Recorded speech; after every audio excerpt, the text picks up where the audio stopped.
What is up, everybody? You are checking out the Uncensored Pro Wrestling Podcast. I'm your host, the Hot Commodity, and Steve.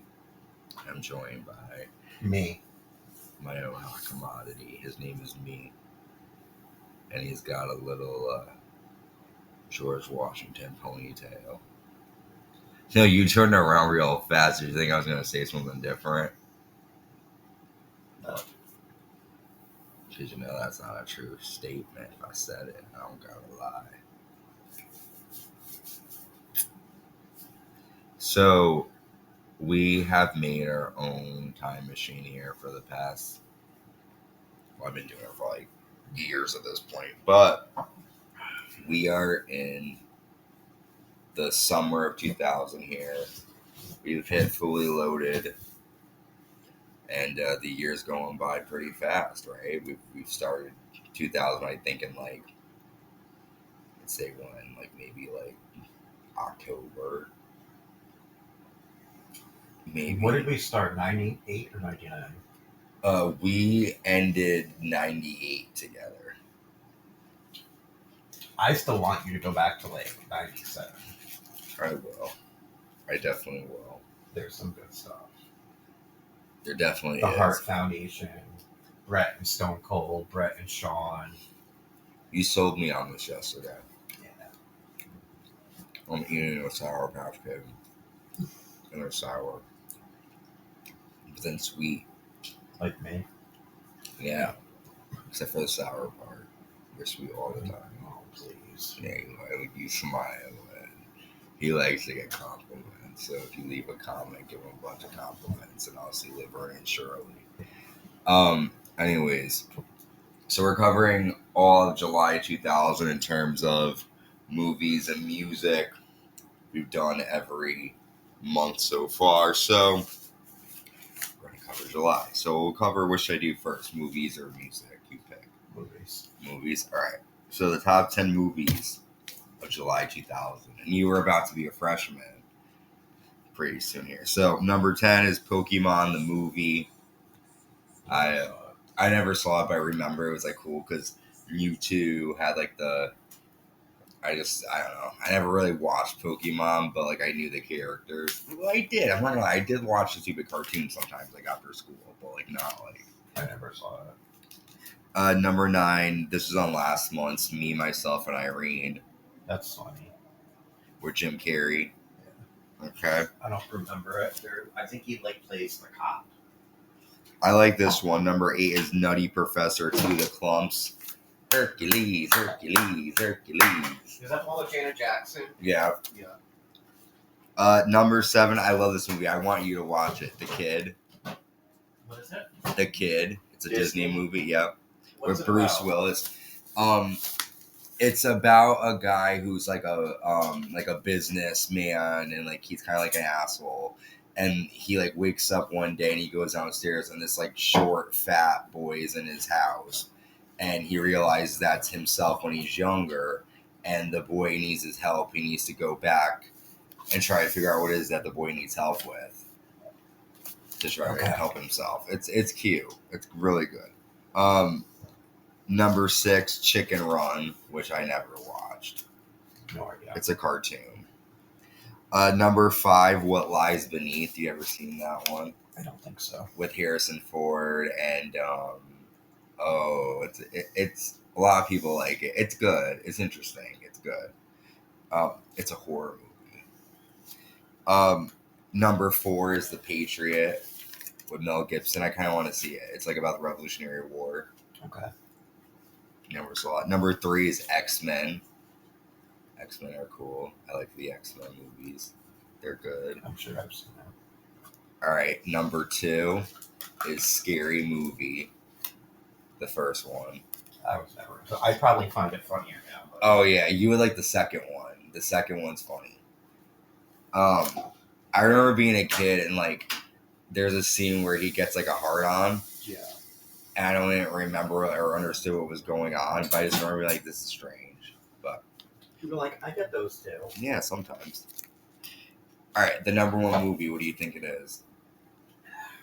Probably my porno. When you were 14? Yeah.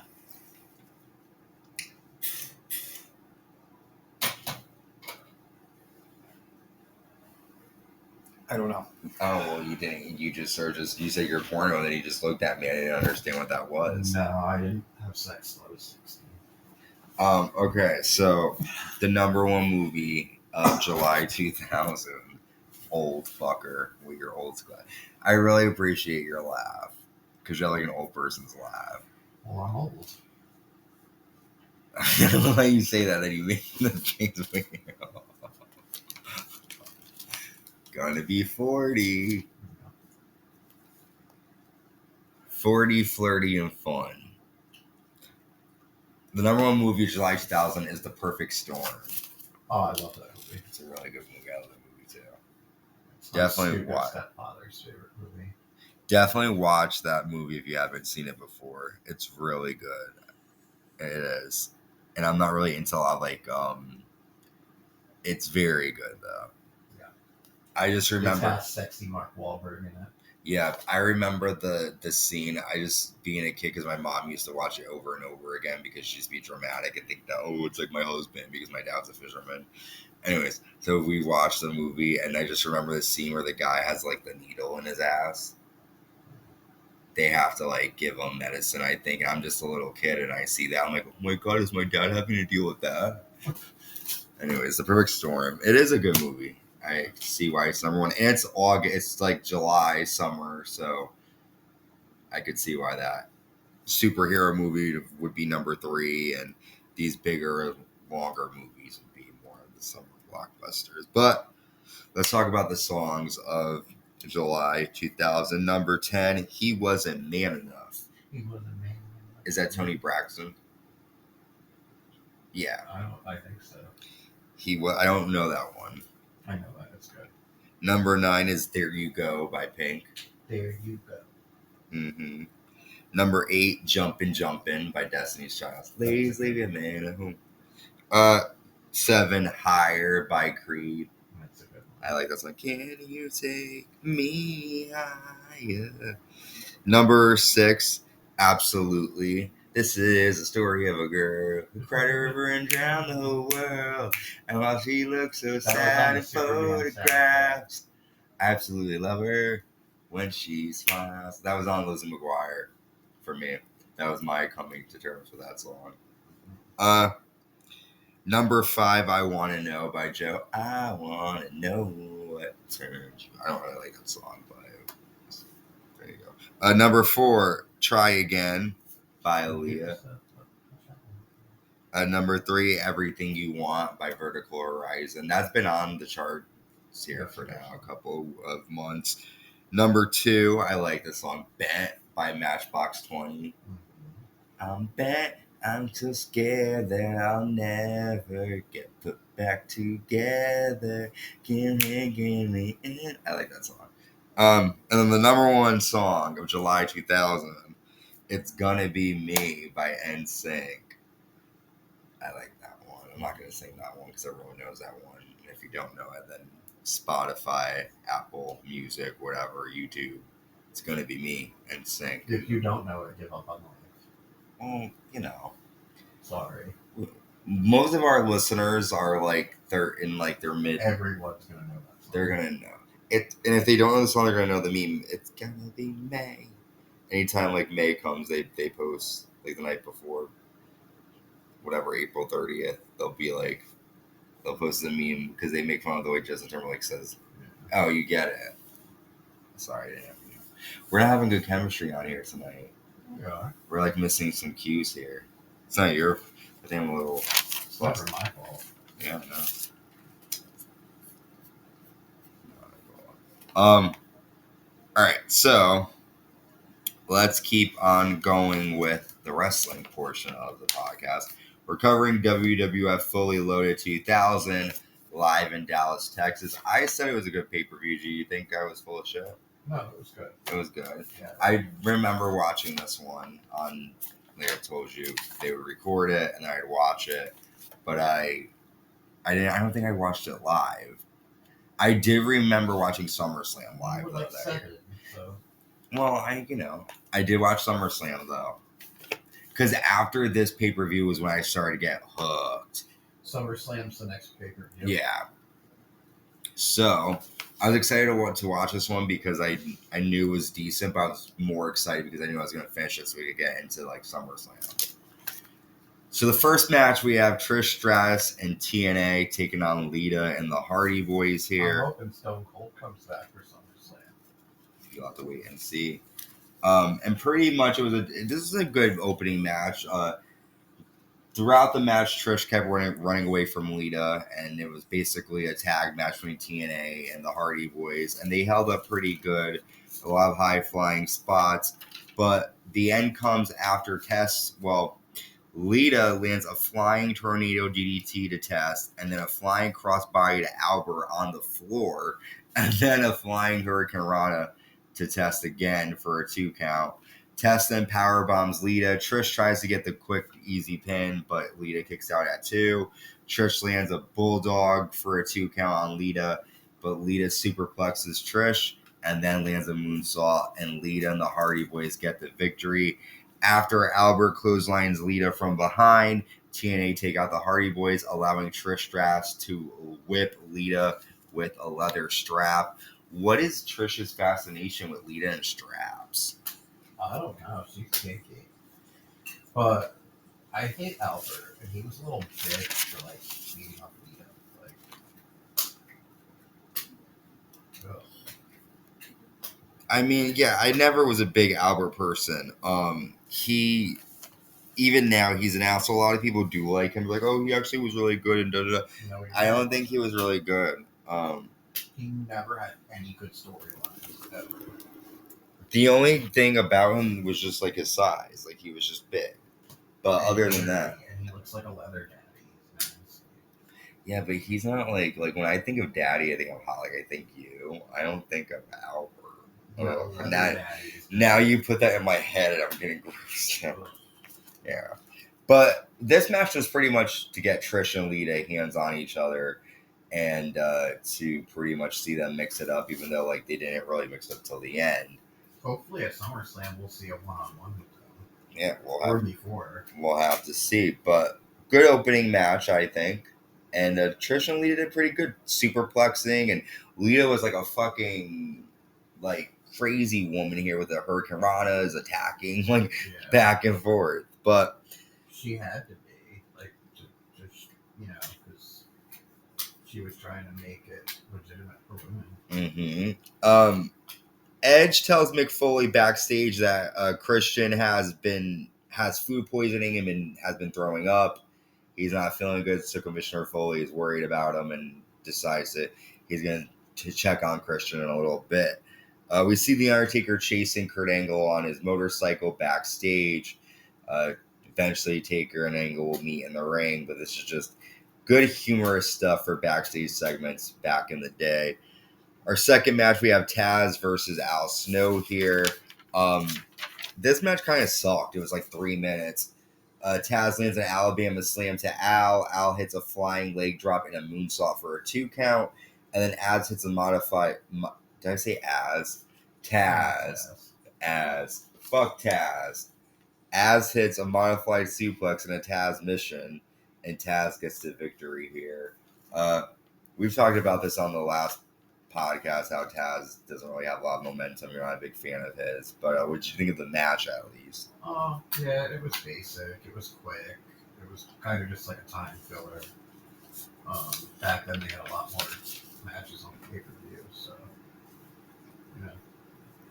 it wasn't a very good time filler, but... No, it was like a popcorn match, is what they call that one. Bathroom break. So then a doctor is checking Christian out backstage. He's really sick. Commissioner Foley's like, oh, okay, maybe he is sick. We then see... But they're kind of snickering to each other. Yeah, they're playing. We'll see what they're doing. Women's champion Stephanie McMahon, Helmsley, and Triple H are backstage. And Stephanie gets a bunch of bouquet of flowers. And Triple H is like, who are these from? And she's like, I thought they were from you. And he was like, well, why didn't you read the card? And she's like, well, I didn't read it because why would I need to? It's from my husband. And he reads it, and it's basically like, oh, good luck tonight. It's true. It's true. Yeah, and he's like, that's Kurt Angle. He did that. So we're going to follow this back when we get to it. We're going to see Triple H more backstage. But good stuff here with Stephanie and Kurt Angle and Triple H here. And We'll see what happens with them. For sure. European champion Eddie Guerrero with China defending against Perry Saturn with Terry. China punches Perry Saturn and grabs Terry, who runs away. This is a pretty good match. They went at it for a while. We saw Eddie Guerrero land a flying Hurricane Rana. Right there. Yep. Eddie then jumps off the top rope onto the floor onto Perry Saturn and then ends up landing a flying DDT. Perry starts to bleed on his head. We then see Terry Reynolds come out. Before this, though, I almost skipped over an important part here. Perry Saturn clotheslines China right over the announce table. Terry then low blows Eddie, and then Saturn tosses Eddie into the ring post. Saturn hits a flying elbow drop, and Perry Saturn is our new European champion here. What do you think of this? I thought this was a good match. Eddie went all out. He was doing some crazy moves. I think Eddie was the MVP of the match for sure. Latino Heat. Terry looked good that night. Yeah, and he shouldn't have lost the belt because he fucking made that match. But Terry looked good at Fully Loaded 2000 here. Yeah. I agree. It was a good match, better than what I thought it was going to be. But Perry Saturn is now the European champion with his messed up eye. And Perry Saturn's not the best in the world, so for Eddie to make it look as good as it did was pretty good. Eddie is great. Rest in peace, Eddie. Tag champions Edge and Christian are backstage and they're talking about how Commissioner Foley is so gullible. He believed that they're really sick. And then Commissioner Foley comes in and Christian just acts sick. He runs to the stall and you hear that he's throwing up. Commissioner Foley climbs pretty much and looks over the stall and sees that Christian is taking liquid from a bucket and dumping it into the toilet, making it sound like he's throwing up. He says, "You guys are so busted," and he says their match is up next, so they will defend the tag titles. This is good stuff, though. Edge and Christian are very funny. I wish they did more of the backstage stuff now. Yeah. We then see Kurt Angle getting on Undertaker's motorcycle backstage, and then he runs off. Kurt Angle is just wants to die here tonight. Absolutely loaded. Tag champions Edge and Christian then do defend against the Acolytes. The Acolytes destroy them from the beginning. Batista lands a powerbomb to Edge. I'm sorry, Bradshaw. Batista. Oh my God, Bradshaw. That's where my head is at. Bradshaw then lands a super fallaway slam to Christian. But Farouk hits a power slam and then a dominator Christian, and then Edge hits Farouk in the back of the head with the ring bell. So the Acolytes get the DQ victory. And after the match, the Acolytes destroy Edge and Christian. But Edge and Christian just continue to outsmart everybody here. Did you think they were going to win, or did you know they were going to lose to the Acolytes? I felt like they were going to get their asses kicked, but retain the title somehow. Okay. Which is pretty much what happened. So you were right. Yeah. Kurt Angle then, again, we talk about signing his death warrant even more here. He attacks the Undertaker's leg with a wrench again backstage. And Taker's leg must be in fucking dire straits at this point. Yeah. Speaking of dire straits, Val will be in dire straits. Val Venis defending the Intercontinental title with Trish Stratus against Rikishi in a steel cage match. And this is a basic cage match where everybody is just throwing each other into the cage. But the crazy cool stuff happens when Lita runs down and straps Trish Stratus with the leather strap and chokes her with it. That's pretty much getting rid. Did you see Rikishi jump off the top of the fucking cage? That's what I was just about to on a Val Venis, which is quite fucking impressive, considering he's 9,000 pounds. After dropping him off from the top of the cage, so Val already took a drop, and then he's got 500 pounds drop, 400 pounds drop. No, how big is Rikishi? He's 350. 350, okay, dropping on top of him from a 15-foot high cage. However, Tazz comes in and hits Rikishi in the face with a TV camera, and then Val pins Rikishi to retain the Intercontinental title here. What the fuck is up with Tazz? Rikishi is just another victim, I guess. Tazz is just a hot mess. But what did you think of the match here? The steel cage. It was pretty good. It was entertaining. It was decent. Nothing great, but the crazy huge splash was what made the match. Yeah, I mean, You know, there's only so much you can do with Rikishi in a cage. I mean, you know, like somebody that big to be like climbing and stuff, but he made the most of it. So He did. We see that the flowers, although Triple H thought they were from Kurt Angle, it was a ruse. It was a setup. It was Chris Jericho that did it. Jericho attacks Triple H backstage in the dressing room. And again, more shenanigans and good stuff backstage. Shane McMahon comes out. Shane says, I'm out here to prove that I'm not a pussy. I'm calling out the great one to go one-on-one with Shane O'Mac. I hope you don't have excuses and you come out and just bring it. Then the WWF Champion The Rock comes out. Rock says, Shane, 20,000 Rock fans can't be wrong. You are indeed a pussy. Where is Chris Benoit? And then Chris Benoit appears on the Titantron, and he's in The Rock's dressing room, and Benoit pretty much destroys The Rock's locker that has clothes and items in there. And I thought it was kind of weird that they put this on the pay-per-view because it's like, there's already drama leading up to the match. This wasn't really necessary. Just destroy The Rock clothes. Like, ooh, oh no. But, he pours motor oil all over his stuff. Yeah. Kind of dumb. I was annoyed when I was a kid seeing this because I was more about, I want to see the matches. But, they had to fill time, I guess. We then have Kurt Angle taking on The Undertaker up next. Undertaker pretty much destroys Kurt Angle in this match. However, Angle hits Taker in the knee with a wrench again, but Taker is able to land a choke slam and a last ride, and the American Badass defeats the Olympic gold medalist here. What do you think? I like this match. It was good because Kurt Angle was being like a smart ass, and the Undertaker was like kept warning him, and he followed through. It was he told him not to fuck with him, and the Undertaker fucking cleaned house at the Olympic gold medalist. He told him not to. Next, we have a last man standing match: Chris Jericho versus Triple H. Stephanie at one point slaps Jericho, and then Triple H lands a suplex to Jericho on the ramp. Y2J low blows Triple H and then hits Triple H in the head with a steel chair, and Triple H is busted open very badly here. He's like fucking bleeding everywhere. Yeah, this was like one of the bloodiest times I've ever seen Triple H. Both men hit each other with a TV monitor and they both fall.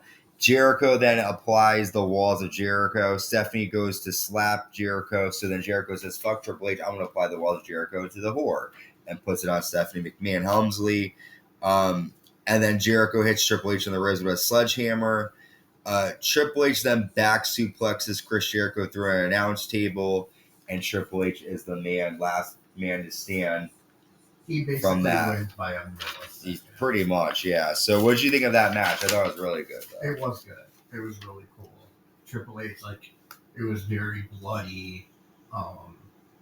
They really went at it. You could tell how much they hated each other. It was cool because it wasn't just in the ring. They made good use of the weapons and the announce table and everything. It was pretty classic. Good. It was Attitude Era at its finest for fucking sure. Well, we've made to our main event, the WWF title on the line. If The Rock gets DQ'd, he will lose the belt. He's defending against Chris Benoit with Shane McMahon. This was a very good match. We got to see Chris Benoit kind of shine and show he's main event status here. The end comes when The Rock hits a spine buster and a people's elbow, gets a 2 count. Benoit hits a superplex. Shane hits the referee in the back with a steel chair. The Rock is able to grab the chair from Shane. The referee wakes up, but Rock applies a crossface. Benoit taps. The ref calls for the bell. However, the announcement is made that The Rock is disqualified because the ref thought The Rock hit him with the chair. So now Chris Benoit is announced the new WWF Champion. Shane then hits The Rock with a steel chair in the head. Rock is busted open. Commissioner Foley comes out and Foley says, I said Tyler can change hands on a DQ, but I didn't see a disqualification. I'm ordering this match to continue. The match continues. Benoit applies a crossface. Rock is able to get out of it and land a rock bottom, and The Rock has proved Chris Benoit wrong at Fully Loaded. What did you think of this? You were shocked at first when he won. You're like, what? Yeah, it was cool, but at the same time, I don't really like when they like go against the ref's decisions, because there's so many times when somebody should walk out and go, "That's not fair." Yeah. So it's like what the ref says is supposed to be the end, you know. But yeah, it was a definite. It was definitely it made you gasp. You were like, "Oh shit!" But I mean, of course, I'm glad The Rock won. So you know, Chris Benoit is a murderer. So. You're adorable. I like listening. Maybe if he won, he wouldn't go home and killed everybody. Oh gosh, yeah, true. I mean, maybe not. Well, we've come to the end, a very dark end here to our. Yeah, sorry. It's okay. It hasn't happened for years, so I guess this wouldn't have made a difference. It's okay. Unless one of those chair shots did him in. Yeah, well, probably. His brain, they did say. Mick Foley didn't. You watched the Dark Side of the Ring about him, so that they did say it was a lot of the injuries to his head. So we've covered Fully Loaded, full form here. What did you think of the pay-per-view? What grade it was good. I give it an 8. An 8? Okay, okay. I do. I agree. I give it an 8 too. And we're on the road to SummerSlam now, so we're going to be watching every Raw and SmackDown leading up to that show. You could check out older seasons in the archives. Season 1 covering the end, well, yeah, December 97 to December 98. Season 2 is covering all of 99. And we're currently, you can check out January to July of 2000, which is Season 3. Make sure you subscribe, like, and hit the notification bell. And until next time, stay safe, stay uncensored.